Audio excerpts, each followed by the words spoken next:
waxaan rabnaa saaka inaan halkan warbixin yaroo kooban iyo go'aamo uga jeedino bulshada reer Puntland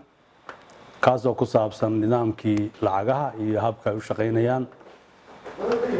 sida la socotaan guddigan markii la qabtay waa tuu go'aamo soo saaray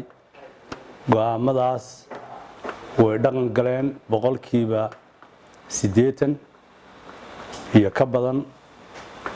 waxaa nasiib wanaaga oo ilaahay mahadiisa maanta in nidaamkeeni lacagaha ama Soomaali ha noqoto ama ha noqoto lacagaha kale adag ee wadanka lagu isticmaalo inay si degan ay u hawlgaleen oo u shaqeynayaan isla markaana dawladdu ay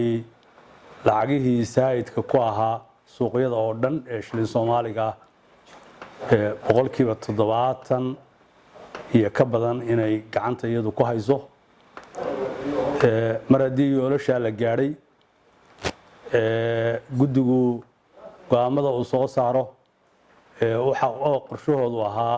uu yahay mar walba ka xalilma iyo sida uu xalilmo in sidiisa loo saxo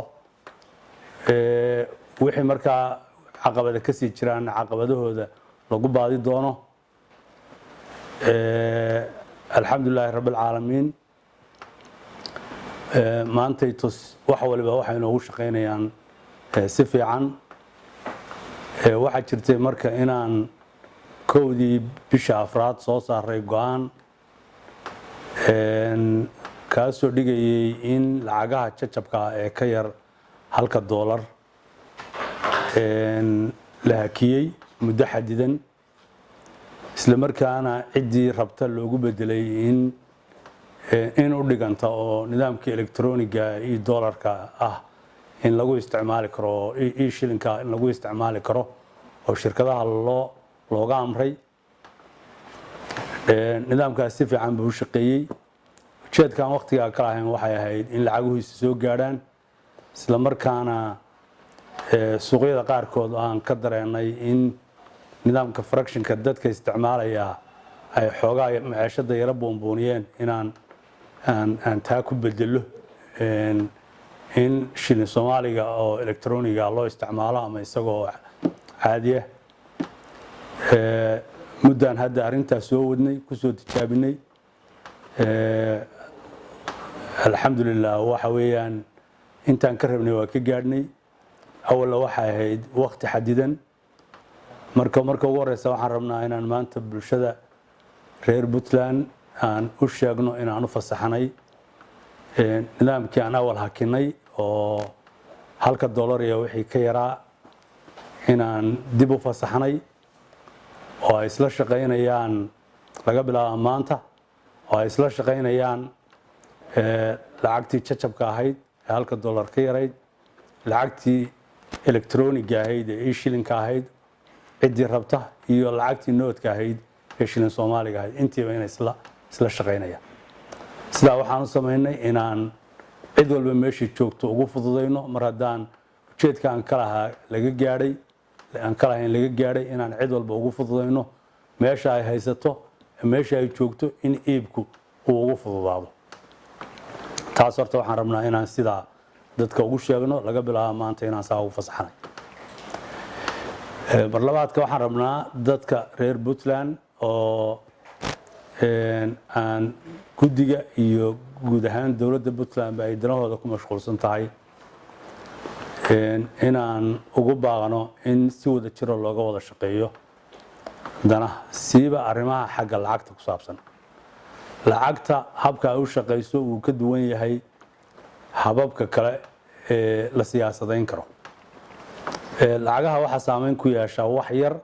oo xitaa anaga madaqadeena ka dhicina meelo kale ka dhacay ayaa saameyn ku yeelan kara oo wax ka bedeli kara marka dad badan ayaa ay mararka qaarkood ka muuqataa siyaasado inay arrimahan lacagaha isku dayaan inay dhex geliyaan dadka waxaan rabnaa inay ogaadaan waxa ay ku ciyaarayaan inay tahay nolosha aabahood iyo hooyadood iyo ilmahooda sababtoo arrimaha lacagta iyo dhaqaalaha iyo macaashadu waa sensitive marka dadka ay la sahlan tahay oo sida sahlan hadallada isaga yiraahda oo sida sahlan wax isaga qora waa uga digaynaa arrimaha waa uga digaynaa in aanay ku khaldamin meeshii kale ay luuq iyo siyaasadeed ka dayanayaan ha ka dayde waa arkayna maalin dhow dad lacag beri hore baabaaday oo xilligii dowladihii hore soo baabaaday oo gogoday intay milyan ka mid ah furfureen oo waddo ku daadiyeen yidhi lacagtii baa la qaadan waayay ma garanayaan inay nolosha dadkooda cadow ku yihiin dadkaas marka waxaan leenahay arrintaas waa in laga waantooma waxaan kaloo rabaa inaan dadka u jeediyo halka uga jeediyo qiimaha macaashada waxay u baahan yihiin in dadka loo ilaaliyo oo lagu ixtiraamo oo lagu dadka noloshooda laga fikiro haddii qof waliba meeshuu soo gaadho wax kaga iibiyo waxay saameynaysaa nolosheenna guud ahaan iyo gaar ahaan cid walba naftiisa ayay saameynaysaa marka dowladaha hoose iyo gobolada iyagana waxaan ugu baaqaynaa inay arrimaha la socdaan daba galaan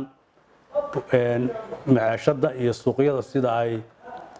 loogu dhaqmayo inay xogogaal dhaba u noqdaan